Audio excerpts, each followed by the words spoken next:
السلام علیکم ورحمۃ اللہ وبرکاتہ۔ گاؤں کی حویلی میں 40 سال سے یہ راز قید تھا۔ جب بھی کسی کنواری لڑکے کی شادی ہوتی، ملک صاحب اس کے لیے ایک پوٹلی بھیجا کرتے تھے۔ خدا جانے اس میں کیا ہوتا تھا۔ آج تک کسی لڑکی نے اس پوٹلی کا راز کسی کو نہیں بتایا تھا، پر جس لڑکی کو وہ پوٹلی نہ ملتی، اس کی شادی کامیاب نہیں ہوتی تھی۔ اب 2 ہفتے بعد میری شادی تھی، اور شادی والے دن میرے لیے بھی وہ پوٹلی آ گئی۔ جب میں نے اسے کھول کر دیکھا تو میری جان نکل گئی، کیونکہ اس کے اندر تو میرا نام ماریا ہے، اور ہم لوگ ایک گاؤں میں رہتے تھے جہاں وقت جیسے کئی دہائیوں پہلے رک گیا تھا، کیونکہ وہاں آج بھی ایسی ایسی رسمیں زندہ تھیں جن کے بارے میں سن کر شہر کے لوگ یقین ہی نہ کرتے تھے، اور اگر کوئی باہر والا ان رسموں کی حقیقت جان لیتا تو بے اختیار یہی کہتا کہ کیا آج کے دور میں بھی ایسا ہوتا ہے۔ مگر ہمارے گاؤں میں یہ سب کچھ عام تھا، اور ہر شخص ان رسموں کو ایسے مانتا تھا جیسے ان سے بڑھ کر دنیا میں کوئی قانون ہی موجود نہ ہو، اور کسی کو یہ ہمت نہیں تھی کہ ان کے خلاف ایک لفظ بھی بول سکے۔ میرے دل کی دھڑکنیں ان دنوں ہر گزرتے دن کے ساتھ تیز ہوتی جا رہی تھی، کیونکہ اب میری زندگی بھی انہی رسموں میں سے ایک کے حوالے ہونے والی تھی۔ اور سچ تو یہ تھا کہ ایک رسم کے حوالے تو میں پہلے ہی ہو چکی تھی، کیونکہ جیسے ہی میں بالغ ہوئی، گھر والوں نے میری شادی کی تیاریاں شروع کر دی، اور اس بات پر مجھے کوئی اعتراض بھی نہیں تھا، کیونکہ ہمارے ماحول میں یہی معمول سمجھا جاتا تھا کہ لڑکی جوان ہو جائے تو اس کا نکاح کر دیا جائے تاکہ وہ اپنے نئے گھر چلی جائے۔ مگر اصل خوف شادی کا نہیں تھا، بلکہ اس رسم کا تھا جس کا ذکر ہوتے ہی ہر عورت کی آنکھوں میں عجیب سی خاموشی اتر آتی تھی، اور ہر مرد کے چہرے پر سنجیدگی چھا جاتی تھی۔ ہمارے گاؤں میں روایت تھی کہ جب بھی کسی کنواری لڑکی کی شادی طے ہوتی تو ملکوں کے گھر سے اس کے لیے ایک ڈبہ بھیجا جاتا تھا، اور وہ ڈبہ صرف اس لڑکی کے لیے ہوتا جس کی شادی ہونے والی ہوتی تھی، کیونکہ نہ اس کی ماں اسے کھول سکتی تھی، نہ بہن، نہ ساس، نہ کوئی اور عورت، بلکہ اس ڈبے کو صرف دلہن ہی اپنے ہاتھوں سے کھولتی تھی، اور اس کے اندر جو کچھ بھی ہوتا وہ صرف وہی دیکھ سکتی تھی۔ پھر پوری زندگی اس راز کو اپنے سینے میں دفن رکھتی تھی۔ بچپن سے میں اس ڈبے کے بارے میں سنتی آ رہی تھی، اور ہر بار یہی سوچتی تھی کہ آخر اس کے اندر ایسا کیا ہے جسے دیکھنے کی اجازت صرف ایک ہی عورت کو دی جاتی ہے، اور وہ بھی اپنی زندگی میں صرف ایک بار، کیونکہ گاؤں کے بڑے بوڑھے ہمیشہ یہی کہتے تھے کہ اس ڈبے کے کا راز راز ہی رہنا چاہیے، اور اگر کسی عورت نے زبان کھول لی تو اس کی شادی ٹوٹ جائے گی، اور اس کی خوشیاں ہمیشہ کے لیے ختم ہو جائیں گی۔ اس لیے کوئی بھی عورت اس خوف کے آگے بولنے کی ہمت نہیں کرتی تھی۔ پہلے تو لوگوں کو صرف اتنا معلوم تھا کہ ایک ڈبہ آتا ہے، مگر اس کے اندر کیا ہوتا ہے یہ کوئی نہیں جانتا تھا۔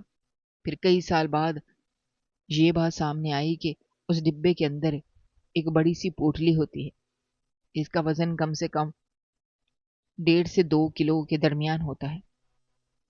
مگر حیرت کی بات یہ تھی کہ پوٹلی کے اندر کیا رکھا جاتا ہے یہ راز پھر بھی راز ہی تھا، کیونکہ کسی عورت نے کبھی ایک لفظ بھی اپنی زبان پر نہیں لایا، نہ ہی کسی نے کبھی اس راز کو جاننے کی کوشش میں حد پار کی۔ یہ رسم پچھلے 40 برس سے ہمارے گاؤں میں اسی طرح چل رہی تھی، اور میری اپنی ماں نے بھی اپنی شادی کے وقت یہی ڈبہ وصول کیا تھا۔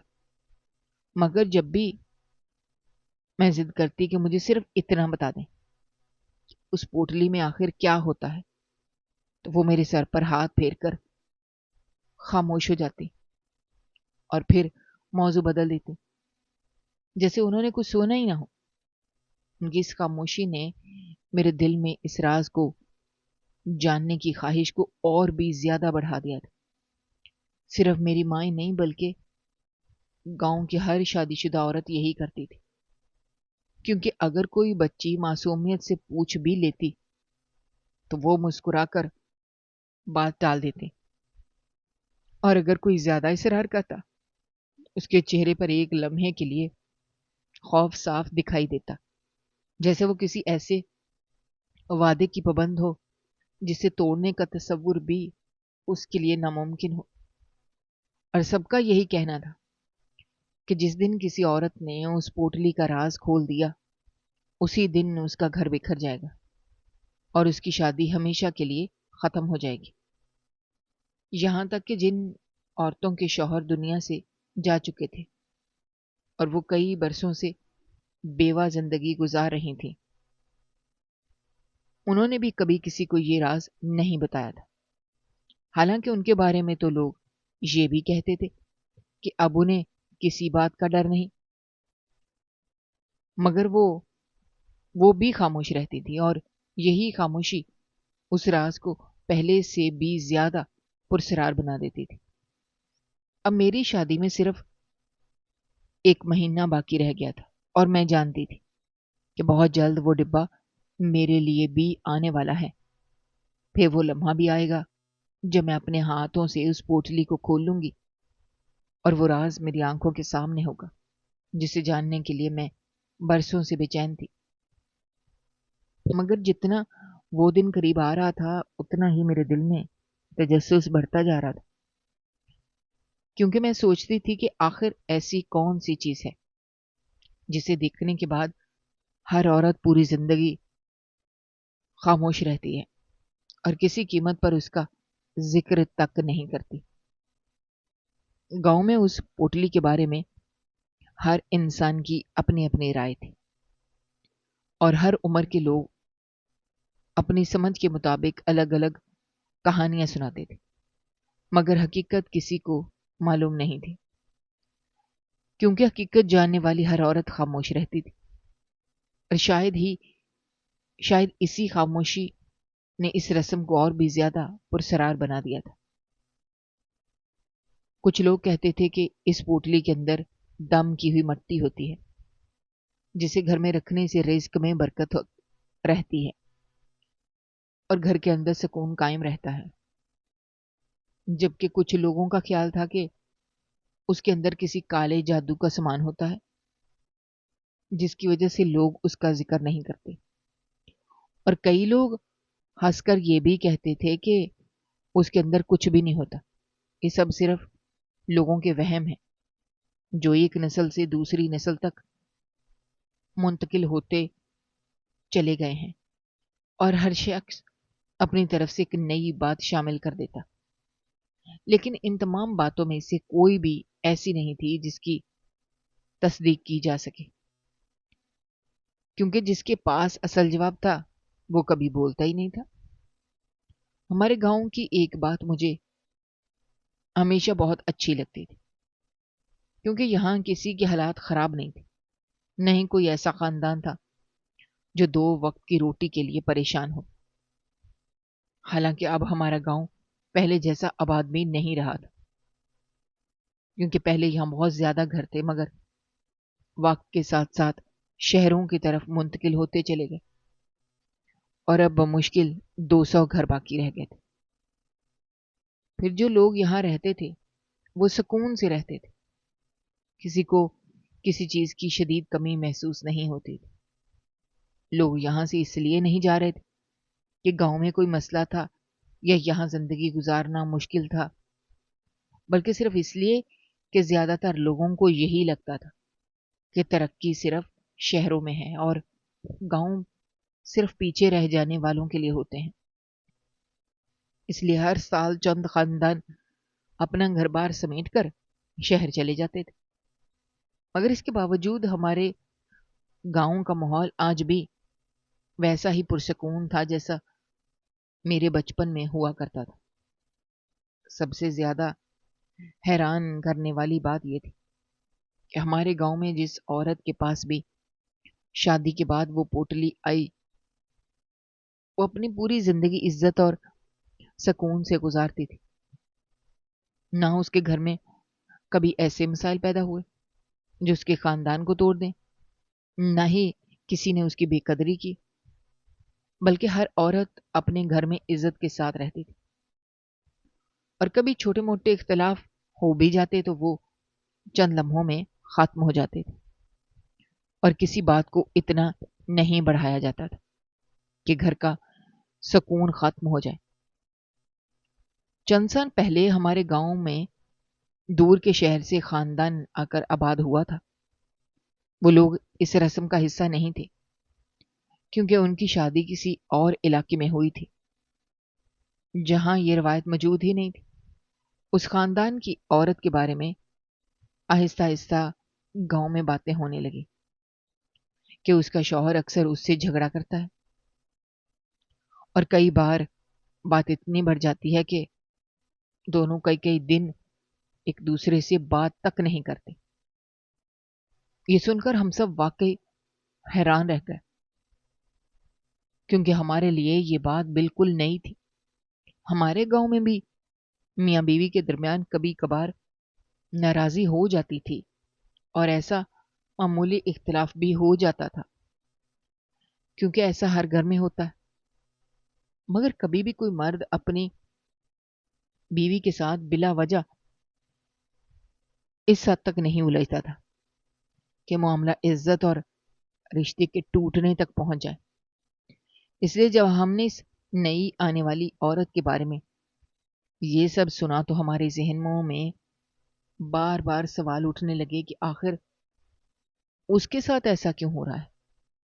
کیا واقعی اس پوٹلی کا اس سب سے کوئی تعلق تھا، یا پھر یہ سب صرف ایک اتفاق تھا جسے لوگ برسوں سے ایک رسم کا حصہ سمجھتے آ رہے تھے؟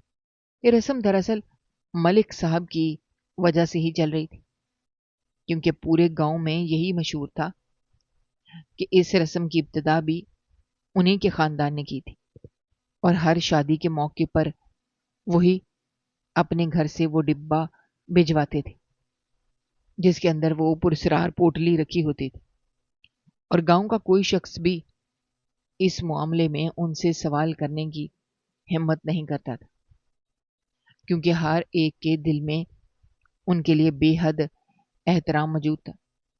ملک صاحب اب بہت بوڑھے ہو چکے تھے، چلتے وقت بھی ان کے قدم آہستہ آہستہ اٹھتے تھے، مگر اس کے باوجود گاؤں کے ہر بڑے فیصلے میں آج بھی انہی کی رائے سب سے اہم سمجھی جاتی تھی۔ لوگ دور دور سے ان کے پاس مشورہ لینے آتے تھے، کیونکہ ان کی بات کو ہمیشہ آخری فیصلہ مانا جاتا تھا، اور کسی میں اتنی جرأت نہیں تھی کہ ان کے سامنے آواز بلند کر سکے۔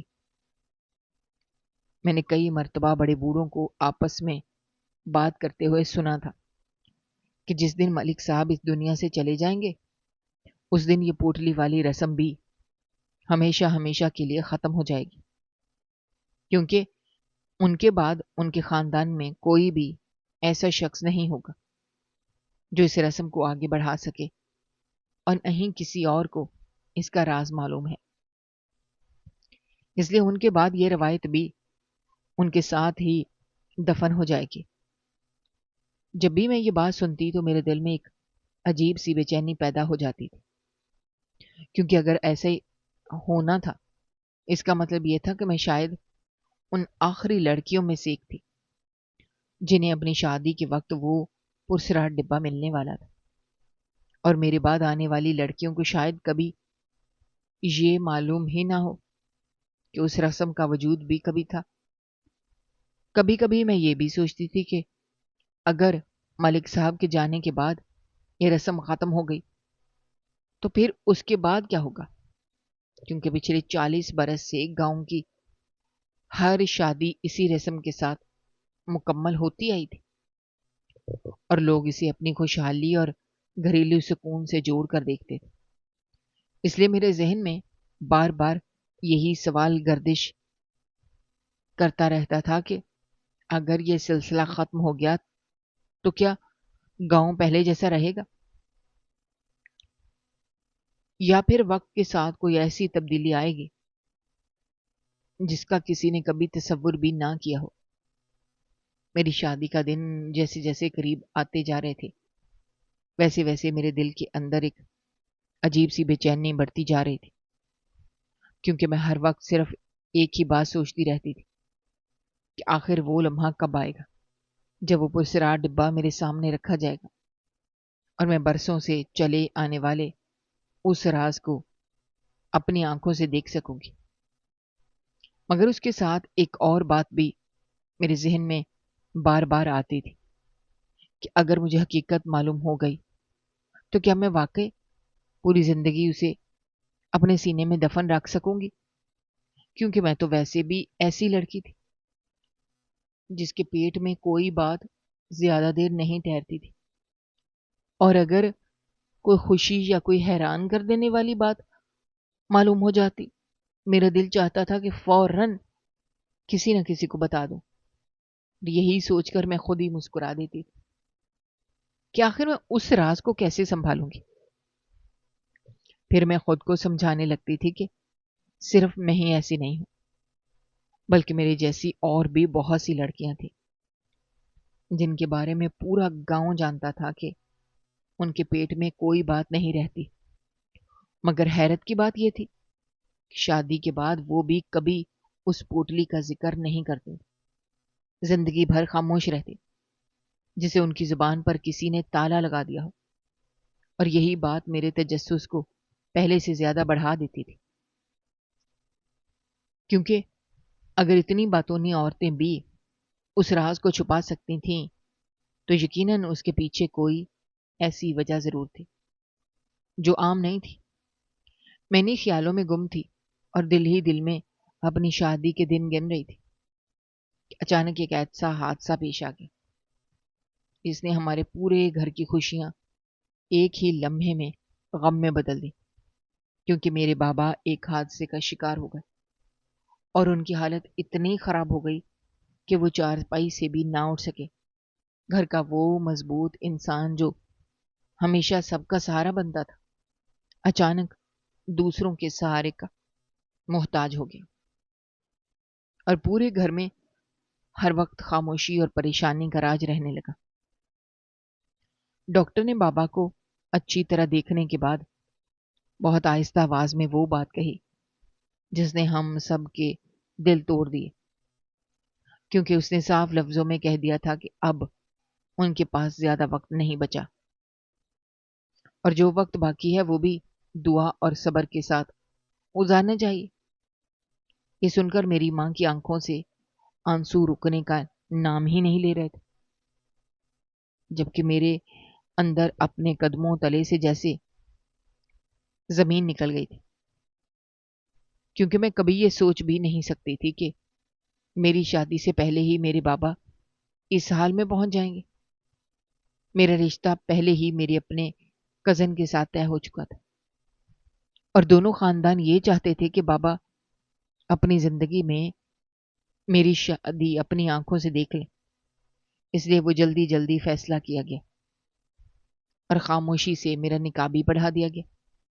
پھر بہت سادگی کے ساتھ میری رخصتی بھی کر دی گئی، کیونکہ کسی کے دل میں خوشیاں منانے کی ہمت باقی نہیں رہی تھی، اور ہر شخص کی نگاہ بار بار میرے بابا کے چہرے پر جا کر ٹھہر جاتی تھی۔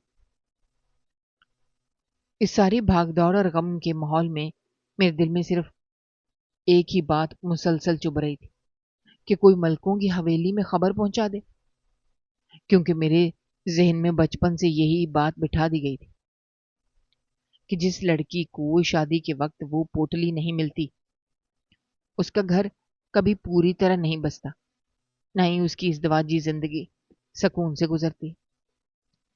مگر حالات ایسے تھے کہ کسی کو اس رسم کا خیال ہی نہیں آیا، نہ ہی کسی نے ملک صاحب کو میری شادی کی اطلاع دی، اور یوں میری شادی بھی ہو گئی اور میں اپنے کزن کے ساتھ اس کے گھر آ گئی، مگر میری خوشیوں پر غم کا ایسا سایہ چھا گیا، کیونکہ صرف 2 دن بعد میرے بابا اس دنیا سے چلے گئے اور ان کی جدائی نے میرے دل کو اندر سے خالی کر دیا۔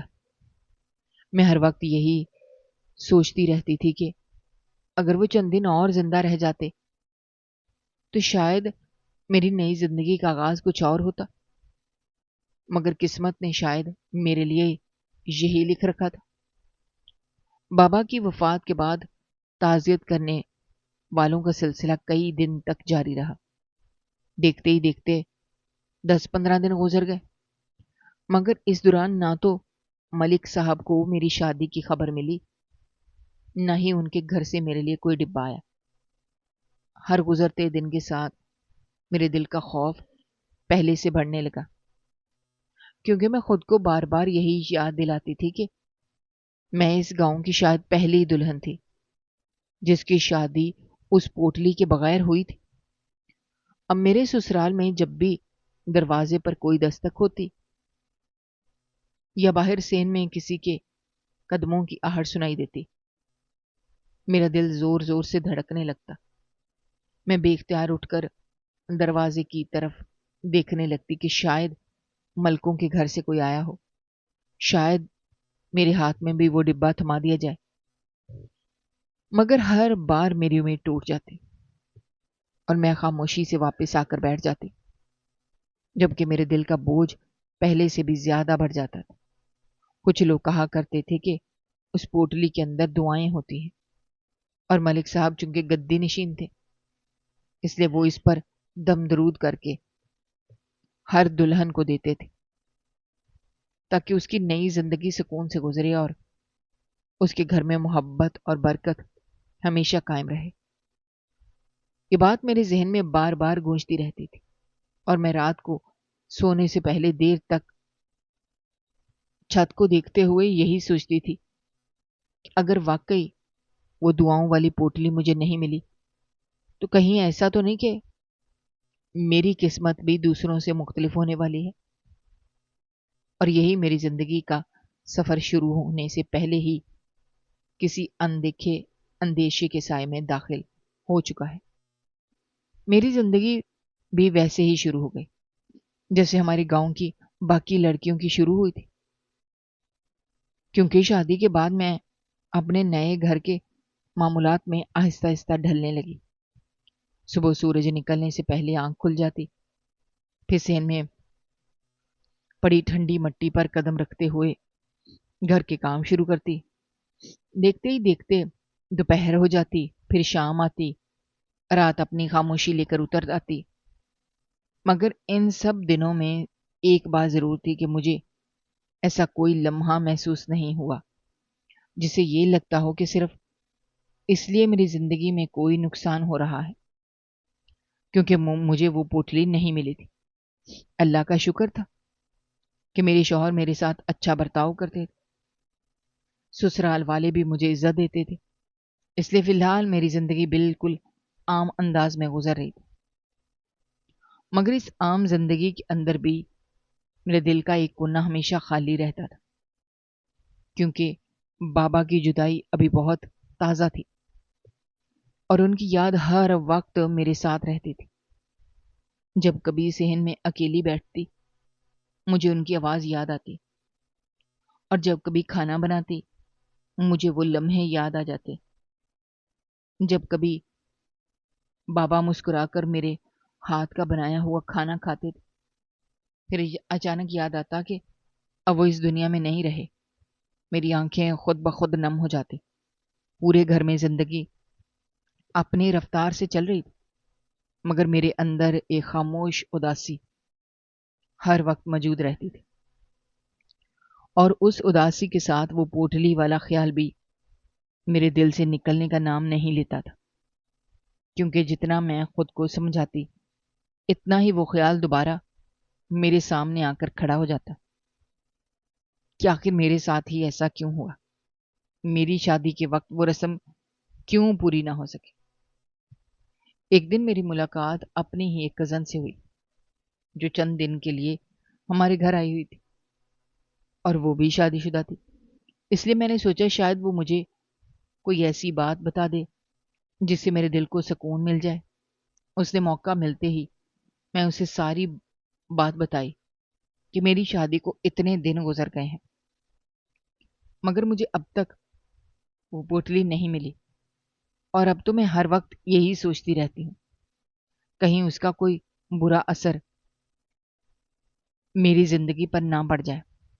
وہ کچھ لمحے خاموش رہی، پھر اس نے آہستہ سے میری طرف دیکھا اور کہنے لگی کہ تم حویلی میں پیغام بھجوا دو، اگر انہیں تمہاری شادی کا علم ہو گیا تو وہ ضرور پوٹلی بھیج دیں گے، کیونکہ ابھی بھی وقت گزرا نہیں ہے، اور اگر وہ تمہارے پاس آ گئی تو یہ بہت اچھی بات ہوگی۔ میں نے بے اختیار اس کا ہاتھ پکڑ لیا، اس کی آنکھوں میں دیکھتے ہوئے کہا کہ تم مجھے اصل بات کیوں نہیں بتا دیتی؟ آخر اس پوٹلی میں ایسا کیا ہے جس کے لیے سب لوگ اتنے پریشان رہتے ہیں؟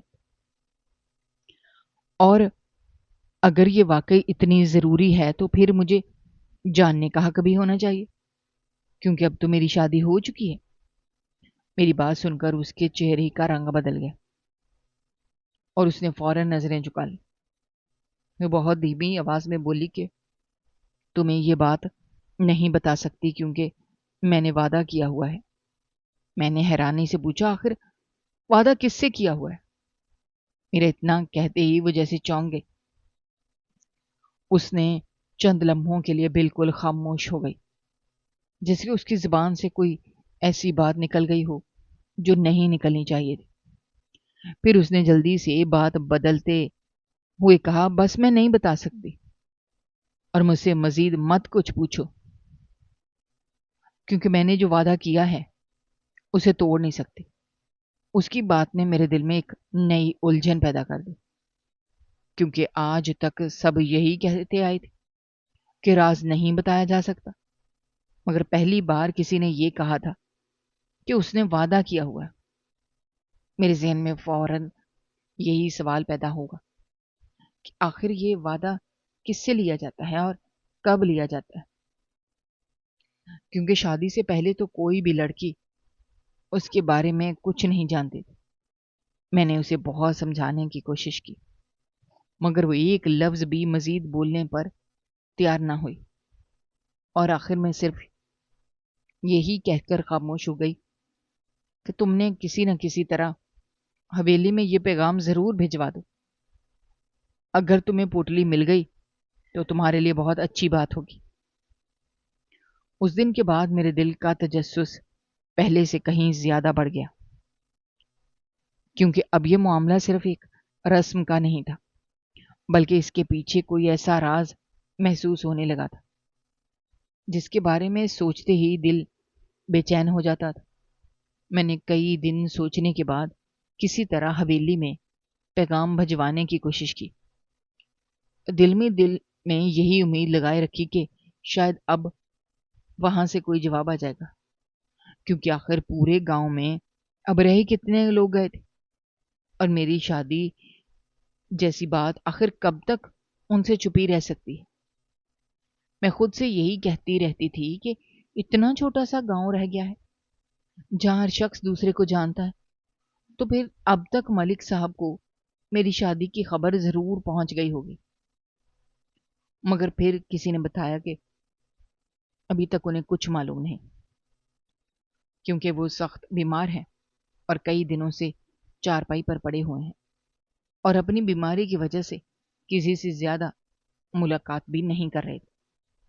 یہ سن کر مجھے ایک لمحے کے لیے افسوس بھی ہوا، کیونکہ وہ عمر کے اس حصے میں پہنچ چکے تھے جہاں انسان خود دوسروں کے سہارے کا محتاج ہو جاتا ہے۔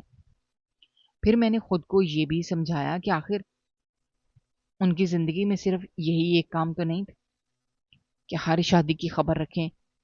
ان کے پاس گاؤں کے ہزاروں معاملات ہوتے تھے، لوگ ہر وقت ان سے فیصلے کرواتے تھے۔ اب بیماری نے انہیں بستر سے لگا دیا تھا، اس لیے اگر انہیں میری شادی کا علم نہیں ہو سکا تو شاید اس میں کسی کی غلطی بھی نہیں تھی۔ اس کے باوجود میرے دل کی بے چینی کم نہیں ہو رہی تھی، کیونکہ ہر گزرتا دن مجھے یہی یاد دلاتا تھا کہ میں اب بھی اس پوٹلی کے بغیر اپنی نئی زندگی گزار رہی ہوں، اور یہ بات میرے ذہن سے نکل ہی نہیں رہی تھی۔ رات کو جب سارا گھر سو جاتا اور صحن میں صرف چاندنی پھیلی ہوتی، میں آسمان کی طرف دیکھتے ہوئے خاموشی سے دعا کرتی کہ یا اللہ، اگر اس پوٹلی میں واقعی کوئی خیر ہے تو وہ بھی مجھے نصیب فرما دے، اور اگر یہ صرف لوگوں کا وہم ہے تو میرے دل سے یہ خوف ہمیشہ کے لیے نکال دے، کیونکہ میں اب ہر وقت اس کشمکش میں رہنے لگی تھی۔ پھر میں خود ہی اپنے آپ کو سمجھاتی اور سوچتی کہ زیادہ سے زیادہ کیا ہو جائے، کیونکہ ابھی تک تو میری زندگی میں ایسا کچھ بھی نہیں ہوا تھا جسے یہ لگے کہ میرے ساتھ کوئی مصیبت آنے والی ہے۔ میرے شوہر اچھے تھے، میرا سسرال اچھا تھا، گھر میں عزت بھی مل رہی تھی، زندگی آہستہ آہستہ اپنے معمول پر آ رہی تھی، اس لیے شاید میں بلا وجہ ڈری رہی ہوں۔ شاید چند دن بعد حویلی سے کوئی آدمی آ جائے اور وہ پوٹلی میرے ہاتھ پر رکھ کر چلا جائے، اس کے بعد میرے دل کا یہ بوجھ ہمیشہ کے لیے ختم ہو جائے گا۔ مگر پھر نہ جانے کیوں دل کے کسی کونے سے ایک مدھم سی آواز اٹھتی جو بار بار یہی کہتی کہ اگر سب کچھ اتنا ہی آسان ہوتا تو پچھلے 40 برس سے اس راز کے گرد اتنی خاموشی کبھی نہ ہوتی۔ ایک دن ایسا ہوا جس نے پہلی بار میرے دل میں یہ احساس پیدا کیا کہ شاید میری زندگی واقعی کسی عجیب راستے پر چل پڑی ہے، کیونکہ شادی کے بعد سے میری نند مجھے پسند نہیں کرتی، اور یہی بات میں پہلے دن ہی محسوس کر رہی تھی۔ وہ غیر شادی شدہ تھی اور اپنے حسن اور اپنے گھر والوں کی لاڈلی ہونے سے اسے بہت غرور تھا، اس لیے وہ اکثر مجھے بات بات پر ٹوکا کرتی تھی۔ کبھی میرے کپڑوں میں نقص نکالتی، کبھی میرے کام میں، اور کبھی صرف اس لیے کوئی بات سنا دیتی کیونکہ اس کا دل چاہتا تھا۔ میں شروع میں اس کی ہر بات نظر انداز کر دیتی تھی، کیونکہ میں جانتی تھی کہ نئے گھر میں آ کر اگر ہر بات کا جواب دیا جائے تو زندگی مشکل ہو جاتی ہے۔ اس لیے میں خود کو یہی سمجھاتی رہتی تھی کہ خیر ہے، جانے دو، کوئی بات نہیں، آج بول رہی ہے تو کل خاموش ہو جائے گی۔ اور ویسے بھی میرا دل ابھی تک بابا کی وفات کے غم سے بھرا ہوا تھا، اس لیے مجھے فضول بحثوں میں پڑنے کا کوئی شوق نہیں تھا۔ مگر بعض لوگ انسان کے صبر کو آزماتے آزماتے اس حد تک پہنچ جاتے ہیں جہاں خاموش رہنا مشکل ہو جاتا ہے، اور میری نند بھی شاید یہی کر رہی تھی۔ وہ ہر روز کوئی نہ کوئی ایسی بات کہہ دیتی جو دل میں بیٹھ جاتی، مگر پھر برداشت کر لیتی۔ پھر ایک دن دوپہر کا وقت تھا، گھر کے صحن میں گرمی پھیلی ہوئی تھی۔ میں باورچی خانے میں کام ختم کر کے باہر نکلی تو وہاں ہم بیٹھی ہوئی تھی، اور نہ جانے کس بات پر اس نے مجھے چھیڑنا شروع کر دیا۔ پہلے تو میں خاموش رہی، مگر پھر اس نے ایسی بات کہہ دی جس نے میرے دل میں آگ لگا دی، کیونکہ اس نے میرے مرحوم بابا کے بارے میں الٹی سیدھی باتیں کرنا شروع کر دی، اور یہ بھی لحاظ نہ کیا کہ ان کی وفات کو زیادہ عرصہ بھی نہیں گزرا تھا۔ اس کی زبان سے وہ الفاظ سن کر میرے صبر کا بند ٹوٹ گیا، اور پہلی بار میں نے اسے جواب دے دیا۔ میں نے اسے صاف صاف سنا دیا کہ ہر بات کی ایک حد ہوتی ہے، اور اگر خود دوسروں کی عزت نہیں کرے گا تو پھر اسے بھی عزت کی امید نہیں رکھنی چاہیے۔ میری بات سن کر وہ بھی بھڑک اٹھی، پھر دونوں کے درمیان تلخ جملوں کا تبادلہ ہونے لگا۔ اس نے بھی مجھے کئی باتیں سنائی، میں نے بھی اسے جواب دے دیا۔ آخر کار حساب برابر ہو گئے، دونوں اپنے اپنے غصے میں لگ ہو گئے۔ شام کو جب میرے شوہر گھر آئے، میں نے انہیں ساری بات بتا دی۔ مجھے امید تھی کہ وہ اپنی بہن کو سمجھائیں گے، مگر انہوں نے صرف اتنا کہا کہ گھر میں چھوٹے موٹے جھگڑے ہوتے رہتے ہیں، تم دل پر مت لو اور بات ختم کرو۔ میں نے بھی سوچا کہ شاید واقعی بات ختم ہو گئی ہے، رب معاملہ ٹھنڈا پڑ جائے گا، مگر مجھے کیا معلوم تھا کہ اس کے دل میں بدلہ لینے کی آگ ابھی باقی تھی۔ چند دن بعد ایک صبح گھر میں اچانک شور مچ گیا۔ کسی نے چیخ کر بتایا کہ دھواں نکل رہا ہے، اور جب لوگ دوڑتے ہوئے وہاں پہنچے جہاں میرا سامان رکھا ہوا تھا، میرے قدموں تلے زمین نکل گئی، کیونکہ آگ میرے سامان کو اپنی لپیٹ میں لے چکی تھی۔ گھر والے جلدی جلدی پانی لائے اور نے کسی طرح آگ بجھا دی، ورنہ وہ آگ پورے گھر تک پھیل سکتی تھی اور بڑا نقصان ہو سکتا تھا۔ مگر جب دھواں ختم ہوا اور میں نے اپنے سامان کی طرف دیکھا تو میری آنکھوں میں آنسو بھر آئے۔ میرے کپڑے جو میں اپنے میکے سے لائی تھی جل چکے تھے، میرے ضروری کاغذات جل چکے تھے، میری چھوٹی موٹی چیزیں بھی جل چکی تھیں، اور وہ سب یادگاریں بھی راکھ ہو چکی تھیں جو بابا کے گھر سے میرے ساتھ آئی تھیں۔ میرے دل کو سب سے زیادہ تکلیف اس بات کی تھی کہ مجھے یقین تھا یہ کام کس نے کیا ہے، مگر میرے پاس کوئی ثبوت نہیں تھا اور نہ ہی کوئی میری بات ماننے کو تیار تھا۔ اب میرے پاس بمشکل چند جوڑے بچے تھے جو اس وقت واشنگ مشین میں دھلنے کے لیے پڑے ہوئے تھے، ورنہ شاید وہ بھی جل جاتے۔ میں نے کئی مرتبہ دن میں صدمے میں رہی۔ پھر آخر ایک دن میں نے اپنے شوہر سے کہا کہ میرا سارا سامان جل گیا ہے، اب میرے پاس پہننے کے لیے بھی کپڑے نہیں بچے، آپ مجھے کچھ نئے کپڑے لے دیں۔ انہوں نے بے پرواہی سے کہا کہ اس وقت میرے پاس پیسے نہیں ہیں، ابھی گزارا کرو، بعد میں لے دوں گا۔ میں خاموش ہو گئی کیونکہ میرے پاس اور کوئی راستہ بھی نہیں تھا۔ پھر دن گزرتے گئے اور دن ہفتوں میں بدل گئے، مگر کوئی کپڑا نہیں آیا۔ میں انہیں چند جوڑوں میں گزارا کرنے لگی، ایک دھوتی تو دوسرا پہن لیتی، دوسرا دھوتی تو تیسرا پہن لیتی، اسی طرح زندگی چل رہی تھی۔ پھر ایک دن ان میں سے ایک سوٹ بھی پھٹ گیا۔ میری پریشانی اور بڑھ گئی کیونکہ اب میرے پاس گنتی کے چند کپڑے رہ گئے تھے۔ اگر کہیں کسی رشتہ دار کے گھر جانا ہوتا یا کسی تقریب میں جانا پڑتا تو میرے پاس پہننے کے لیے مناسب کپڑے نہ ہوتے، مگر کوئی یہ نہیں کہتا تھا کہ چلو تمہیں کپڑے لے دیتے ہیں، بلکہ الٹا یہی کہا جاتا کہ تم رہنے دو، گھر میں ہی رہو۔ میں خاموشی سے گھر میں بیٹھی رہ جاتی، دوسرے لوگ چلے جاتے۔ وقت کے ساتھ ساتھ یہ معمول بن گیا۔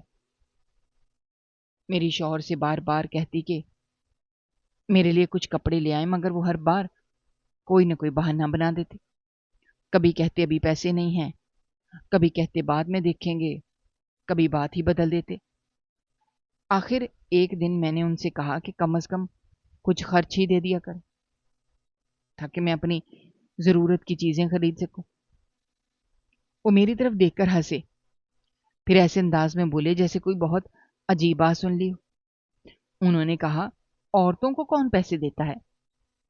ان کے یہ الفاظ سن کر میں چند لمحے انہیں دیکھتی رہ گئی، کیونکہ اس وقت پہلی بار مجھے محسوس ہوا تھا کہ شاید میرا اصل مسئلہ صرف جلے ہوئے کپڑے نہیں تھے، بلکہ اس گھر میں میری حیثیت بھی تھی۔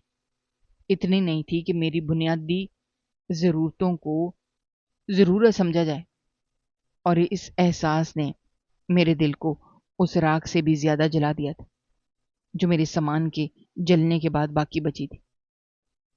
میری زندگی آہستہ آہستہ پہلے سے بھی زیادہ مشکل ہوتی گئی، اور مجھے سمجھ ہی نہیں آ رہی تھی کہ آخر میری غلطی کیا تھی، کیونکہ میں نے کبھی کسی سے کوئی بڑی فرمائش نہیں کی تھی، نہ ہی مجھے کسی قیمتی چیز کا شوق تھا۔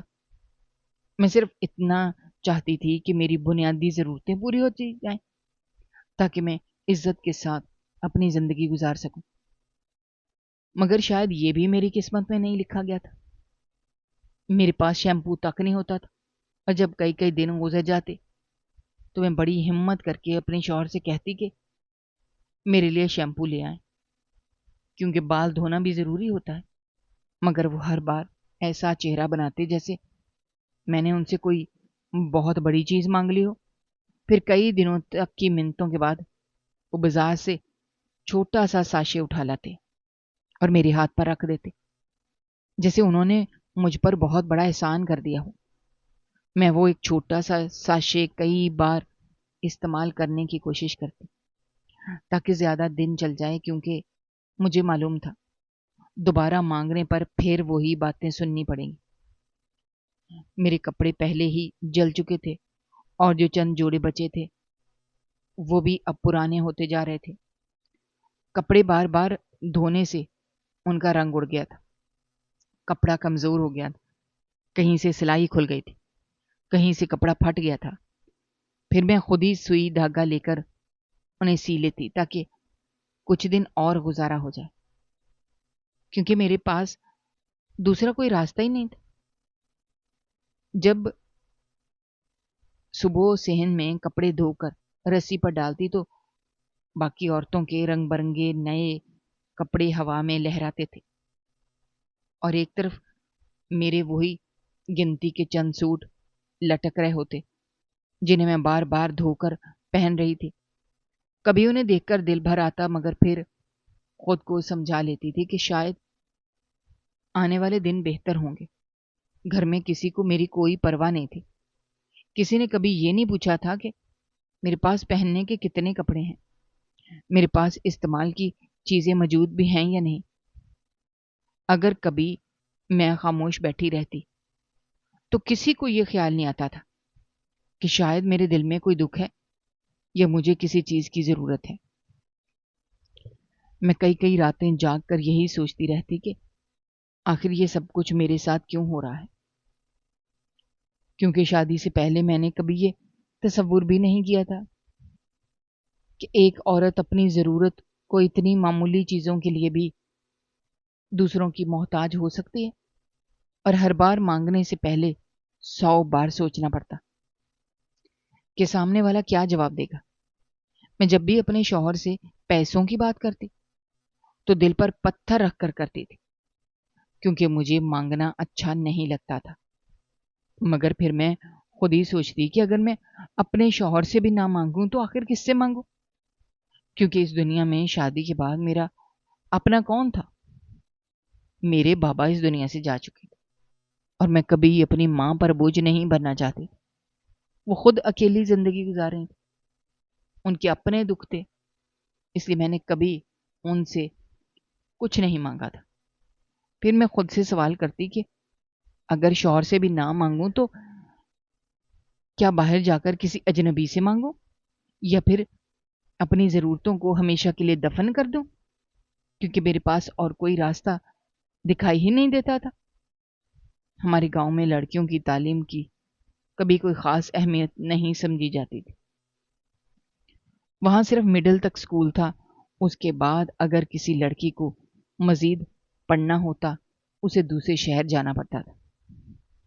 مگر ہمارے ہاں کوئی اپنی بیٹیوں کو اتنی دور نہیں بھیجتا تھا، اس لیے میری پڑھائی بھی مڈل کے بعد ختم ہو گئی تھی۔ اگر میں پڑھی لکھی ہوتی تو شاید کہیں نوکری کر لیتی، اپنے خرچے خود اٹھا لیتی اور کسی کے سامنے ہاتھ پھیلانے کی ضرورت نہ پڑتی۔ مگر اب میرے پاس نہ ڈگری تھی، نہ ہنر تھا، نہ ہی ایسا کوئی ذریعہ تھا جسے میں اپنی ضرورت کی چیزیں خود خرید سکتی۔ میں اکثر سوچتی کہ اگر ایک عورت کو تعلیم نہ دی جائے اور پھر شادی کے بعد اسے اپنی بنیادی ضرورتوں کے لیے بھی پیسے نہ دیے جائیں تو وہ آخر زندہ کیسے رہے گی، کیونکہ وہ نہ باہر جا سکتی، نہ کما سکتی، نہ کسی سے کچھ کہہ سکتی ہے۔ میرے اندر آہستہ آہستہ ایک عجیب سی بے بسی جنم لینے لگی تھی۔ میں ہر بار خاموش رہتی تھی، مگر اندر ہی اندر ہر روز ٹوٹ رہی تھی، کیونکہ ہر انسان صرف روٹی سے زندہ نہیں رہتا، اسے عزت بھی چاہیے ہوتی ہے، اسے احساس بھی چاہیے ہوتا ہے، اور یہ یقین بھی چاہیے ہوتا ہے کہ اگر اسے کسی چیز کی ضرورت پڑے گی تو کوئی اس کی بات سننے والا بھی موجود ہے۔ مگر میری زندگی میں یہ سب چیزیں ایک ایک کر کے ختم ہوتی جا رہی تھیں۔ کبھی کبھی میں رات کو اپنے سرہانے بیٹھی بابا کو یاد کرتی اور سوچتی اگر وہ زندہ ہوتے تو شاید میری یہ حالت کبھی نہ ہوتی۔ پھر اچانک میرے ذہن میں وہ پوٹلی آ جاتی جو مجھے کبھی نہیں ملی تھی، اور میں بے اختیار یہی سوچنے لگتی کہ کیا واقعی اس کا اس سب سے کوئی تعلق تھا، یا یہ سب صرف میری قسمت کے امتحان تھے جو ایک کے بعد ایک میرے سامنے آتے جا رہے تھے۔ اس واقعے کے بعد میرے اور میرے شوہر کے درمیان بھی بات بات پر اختلاف ہونے لگا، کیونکہ جب انسان کی بنیادی ضرورتیں پوری نہ ہوں تو دل کے اندر خاموشی سے ایک بوجھ جمع ہوتا رہتا ہے، پھر وہ کسی نہ کسی دن لفظوں کی صورت میں باہر آ ہی جاتا ہے۔ میں کوشش کرتی تھی کہ زیادہ بحث نہ کروں، مگر جب بار بار ایک ہی جواب ملتا کہ ابھی پیسے نہیں ہیں یا عورتوں کو الگ سے پیسے نہیں دیے جاتے، تو میرا دل ٹوٹ جاتا اور زبان سے بھی کبھی نہ کبھی شکوہ نکل ہی آتا تھا۔ ادھر میری نند کی وہ حرکت بھی میں کبھی بھول نہیں سکی تھی۔ جس دن اس نے میرا سامان جلایا تھا اس دن سے اس گھر میں میرا اعتماد بھی جل گیا تھا، کیونکہ مجھے ہر وقت یہی محسوس ہوتا تھا کہ یہاں کسی کو میری فکر نہیں ہے، اور اگر کل میرے ساتھ کوئی اور نقصان ہو گیا تو شاید اس کی بھی کسی کو پرواہ نہیں ہوگی۔ اس لیے میں ہر وقت محتاط رہنے لگی تھی اور اپنے دل کی بات بھی کسی سے نہیں کرتی تھی۔ ایک صبح میں صحن میں بیٹھی کپڑے دھو رہی تھی۔ سورج ابھی پوری طرح بلند نہیں ہوا تھا۔ ٹھنڈی ہوا کبھی کبھی صحن سے گزر رہی تھی کہ اتنے میں دروازے پر دستک ہوئی۔ سسرال والوں میں سے کسی نے دروازہ کھولا تو باہر حویلی کا ایک پرانا نوکر کھڑا تھا جسے پورا گاؤں جانتا تھا۔ اس نے اندر آ کر میرا نام لیا اور کہا ماریا بی بی کو ملک صاحب نے ابھی حویلی بلایا ہے۔ اس کی بات سن کر چند لمحوں کے لیے میں بالکل ساکت رہ گئی، کیونکہ میں نے کئی ہفتوں سے اس خبر کا انتظار کیا تھا، مگر اب جب وہ خبر میرے سامنے کھڑی تھی تو مجھے یقین ہی نہیں آ رہا تھا۔ میرے شوہر بھی وہیں بیٹھے تھے۔ انہوں نے فوراً کہا میں بھی ساتھ چلتا ہوں۔ نوکر نے ان کی طرف دیکھا، پھر ہلکا سا مسکرایا اور بولا کہ کیوں ملک صاحب پر بھروسہ نہیں ہے آپ کو، یا مجھ پر بھی اعتبار نہیں ہے؟ میں نے ہی تو اس گاؤں پر کہ کتنے بچوں کو اپنی گود میں اٹھا کر بڑا ہوتے دیکھا ہے۔ یہ لڑکی بھی میرے ساتھ جائے گی، تھوڑی دیر میں خود اسے واپس چھوڑ جاؤں گا۔ آپ لوگ بے فکر رہیں۔ میرے شوہر خاموش ہو گئے اور مزید کچھ نہ بولے۔ میں اپنے اندر اپنے کمرے میں گئی۔ اچانک میری نظر اپنے کپڑوں پر پڑی اور دل ایک بار پھر بجھ گیا، کیونکہ میرے پاس پہننے کے لیے کوئی اچھا جوڑا نہیں تھا۔ وہی پرانا سا سوٹ جس کا رنگ بھی کئی بار دھلنے سے پھیکا پڑ چکا تھا، اور میرے پاؤں میں جو چپل تھی اس کا ایک کنارہ ٹوٹ چکا تھا جسے میں دھاگے سے باندھ کر استعمال کرتی تھی۔ میں نے آئینے میں خود کو دیکھا تو مجھے واقعی اپنی حالت پر ترس آ گیا۔ پھر میں دل میں یہی سوچا کہ بلانے والے نے میری حالت دیکھنے کے لیے نہیں بلکہ کسی اور وجہ سے بلایا ہے۔ اس لیے میں خاموشی سے دوپٹہ درست کر کے نوکر کے ساتھ چل پڑتی۔ حویلی ہمیشہ کی طرح دور سے ہی شان و شوکت کا احساس دلا رہی تھی، مگر اس دن اس کے اندر ایک عجیب سی خاموشی تھی۔ شاید ملک صاحب کی بیماری کی وجہ سے پہلے جیسی رونق نہیں رہی تھی۔ نوکر مجھے بڑے کمرے تک لے گیا جہاں کھڑکی سے دھوپ کی ہلکی روشنی اندر آ رہی تھی۔ کمرے کے درمیان ایک بڑی سی چارپائی پر ملک صاحب تکیے کے سہارے بیٹھے ہوئے تھے۔